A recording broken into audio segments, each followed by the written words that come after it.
Hi everyone, my name is Natalie. Happy New Year. It is already 2026. As you know, if you've watched my previous video, I've been quite sad in the last couple of months of 2025. And so it has definitely affected my reading year as a whole. I've also been very busy with work, and I think overall 2025 wasn't a great year for me in terms of personal life, in terms of stress management, and that has been affecting my reading because I've been too tired. I haven't had the energy or the interest really to read for big portions of the year.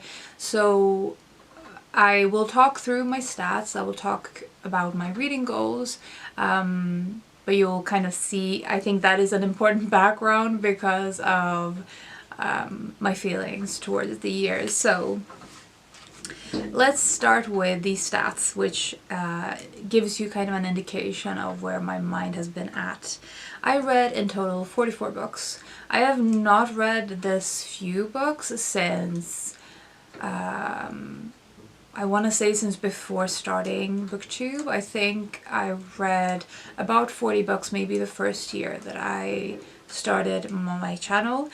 So it's much fewer than I usually read. I read about 60 to 70 books a year. In the last few years I have at least, and this is the first year that it's been such a low number, which is fine in itself. And it isn't the number itself that is my problem, it's more the quality, but we'll get back to that. So 44 books.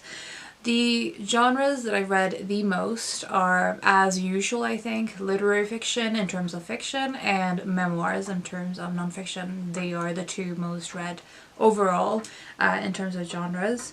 My most read author is Helen Hanff. I will talk more about that later. I have in total reread 4 books, which is less than I usually do, but then again I read fewer books, so percentage-wise I think it's probably the same as it usually is. I always strive to reread something new, so something I haven't reread before, and this year I reread The Enchanted April and The Door. The Enchanted April especially was quite a few years ago since I read it, and so I was really happy to revisit it. It was a lot of fun. I also reread The Girl Who Played with Fire by Stieg Larsson, which was less successful, I think, because I did not enjoy it as much on a reread. I kept seeing things I didn't like about Stieg Larsson's writing, and maybe it's knowledge of him seeping into my experience, but I much prefer the movie adaptations of the trilogy. In total, I read 55% fiction and 45% nonfiction.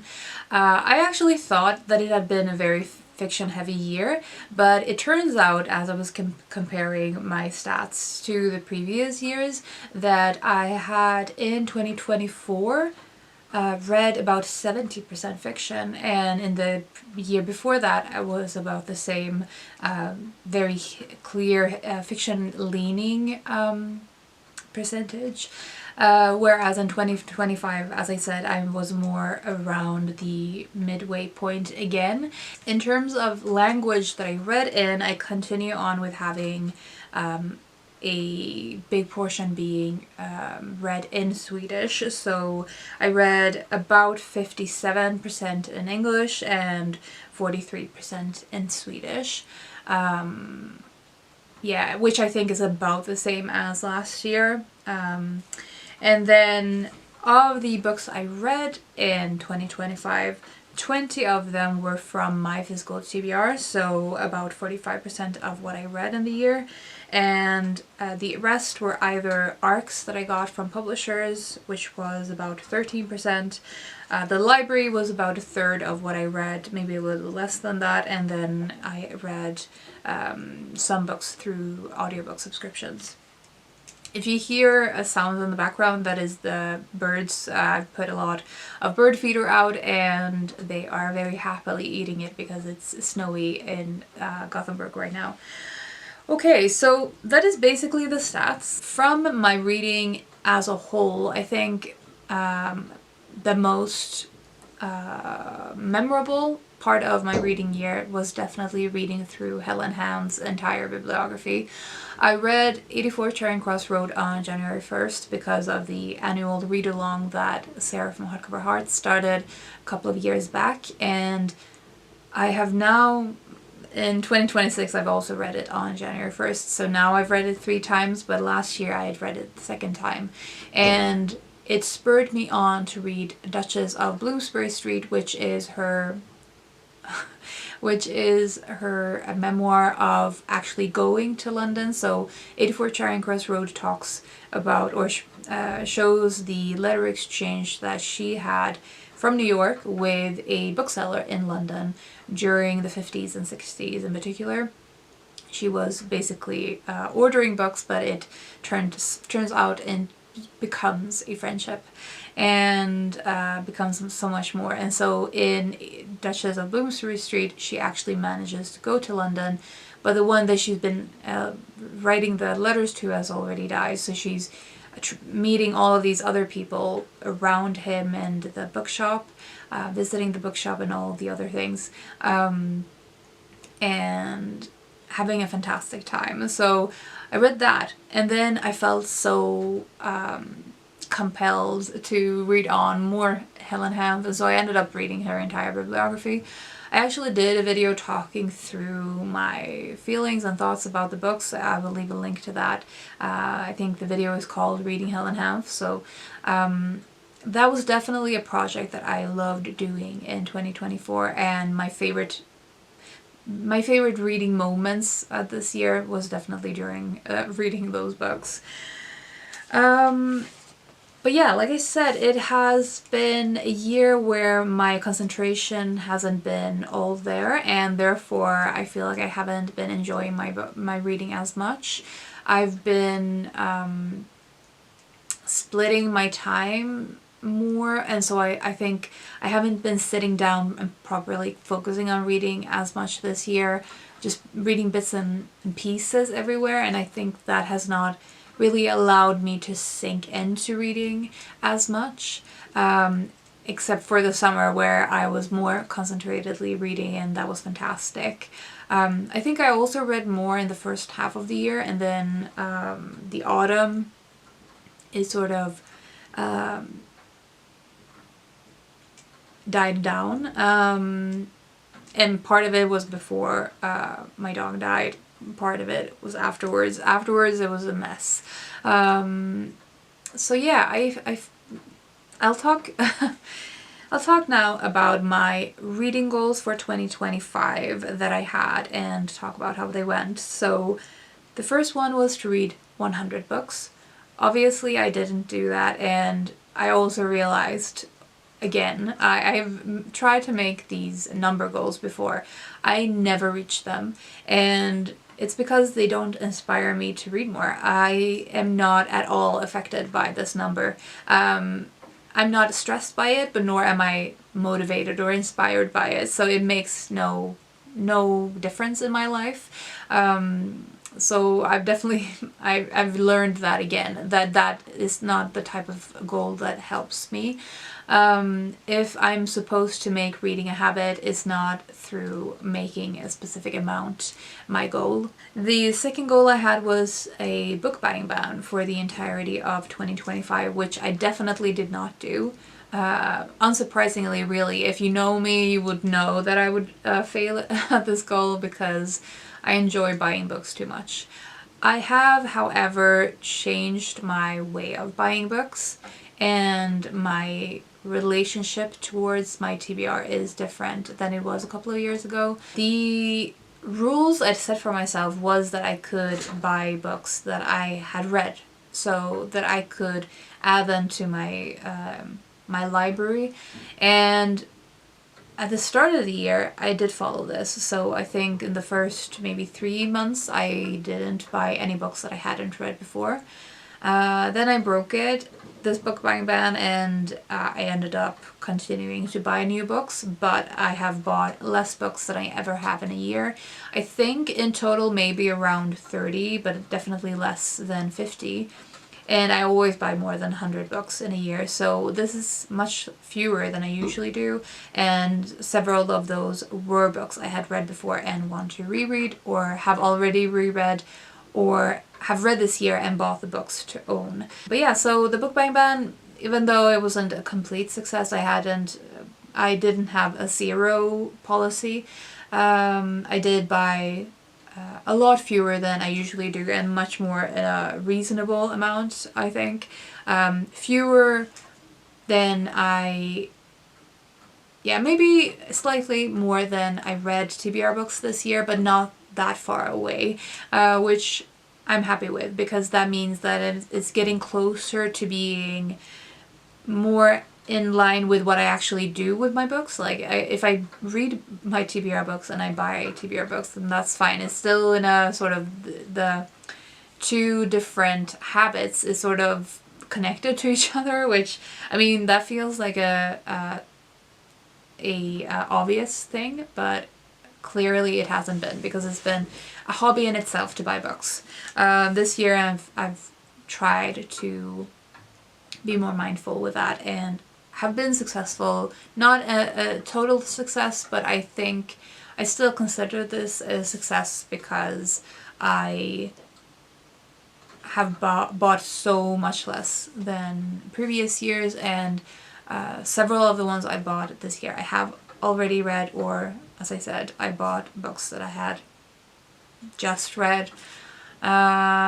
I actually did not write anywhere what I bought this year, so I don't have the exact numbers or the exact titles, but there you go. The last of my goals for 2025 was I'd chosen 12 authors I wanted to read in 2025. I read 4 of them, so 4 out of 12, which obviously is not a complete success. It's not a complete fail either. I read Ditlevsen, Szabo, Karin Boye, and Virginia Woolf. And Virginia Woolf, I read my first fiction of hers, I think. I read A Room of One's Own before, but this year I read Mrs. Dalloway. Karin Boye, I read Astarte. Magda Szabo, I reread The Door, and I'm currently reading The Fawn. And Tove Ditlevsen, I've read 2 of her earliest novels that are not available in English, unfortunately. So those were, I think, overall what I wanted to say for 2025. Basically, it's been a very weird year personally and reading-wise. I am happy to leave it behind. And I have some plans for 2026 that is definitely inspired by things that I did or did not do in 2025. Leaving 2025 behind us now. 2026, I have the first goal is to read books from my TBR. I'm not making it a numbers goal, I'm not making a percentage goal, anything like that, because that is not going to make me more inclined to do it. It's more the intention that I want to continue to read books from my shelves. And as I said, in 2025 I read about half, I think. I've already forgotten. 45% of what I read in 2025 was TBR books. I would love to continue doing that, to not necessarily all of my read books in 2026 be TBR books, because that is not something I really want either. I want to be able to read from the library. I will be getting ARCs, but I want to have a big portion of what I read to be TBR books. I want to continue to read books in Swedish. Again, this is not something that I necessarily want to do that I haven't done before. These two are more continue on in the same path of what I'm already doing. I have read quite a bit in Swedish that are Swedish books or Nordic books. I would love to read more Swedish translations of other languages that isn't just the Nordic countries. I feel like that is something, sort of a new area for me, and I would love to see, to try that out and see how it feels. But yeah, just continuing to read in Swedish is a goal, and again, it's not a numbers goal, but preferably in the same path of what I'm already doing. A new goal I have is to DNF and unhaul books more strictly. I have realized as I've been looking through my shelves in the last few days that I have a lot of books on my shelves that I have started at one point and put back on the shelves. Some of them I think I've just felt like it's not been the right time to read them. Some of them I've not been grabbed by them. For various reasons, I've lost interest or momentum and they've gone back to the shelves. But I've also realized that I'm much less inclined to pick them back up if I've already started them before and have not finished them. So, because of that, I realized that I need to be more strict with getting them out. If I am picking up a book from my shelves, I make an effort to actually read them, so more than a few pages, and I don't end up finishing them, then out they go. That is gonna be the hardest, I think, or the strictest goal that I have in 2026 is to DNF more freely if I'm not enjoying it, if I'm not connecting with it, if for various reasons I don't feel compelled, then out it goes, off my shelves, off my mind. And if I ever feel like reading it some other time, most of these books I would definitely be able to get through my library. Another goal that I wanted to make for a while and that I'm making now is to read more classics. I say classics with quotation marks because what do I mean by classics? But really it's that I feel like I have been leaning very heavily towards the last few years in reading. Not necessarily just new releases, but more like the last 5 or so years. And I would love to read more varied in terms of time period. So reading more in classics, we'll see what I actually end up doing in terms of what counts as a classic, but just reading more mixed in terms of publication era is really what I want with this. And the last goal is to read more based on mood and serendipity. The funny thing is that with the 12 authors, I made a list of authors I wanted to focus on, and the one that I focused on the most was Helen Hanff, which wasn't on the list.